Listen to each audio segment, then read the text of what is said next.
Okay, so I have this cute little pumpkin and I thought I would like to make some curly cues for it. So I'm going to show you how to make curly cues for the top of your little fall pumpkins.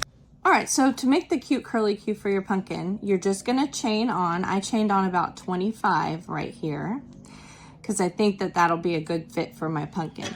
You can make it a little tight curly cue or kind of a loose curly cue depending on how many stitches you put into each chain. I want a more loose curly cue, so I'm going to start in the second chain from the end, so right here, and I'm just going to go ahead and put 2 single crochets in that same chain. So let's see, so right here I'm going to start and I've got 1 single crochet in that chain, and then for my next one I'm going to go in that same stitch right here and make another single crochet. And that's what I'm going to do all the way down the line. I'm going to put 2 single crochets in each of those chains. So here's another chain, put a single crochet in there. And then in that same one, I'm going to do another one. If you want a little tighter of a loop, you can do 3 in each, but I'm just going to do 2 all the way down.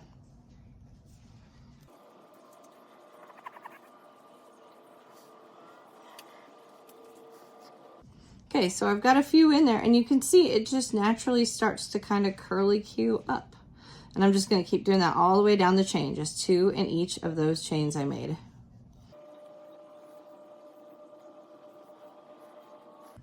Okay, so now I'm at the end.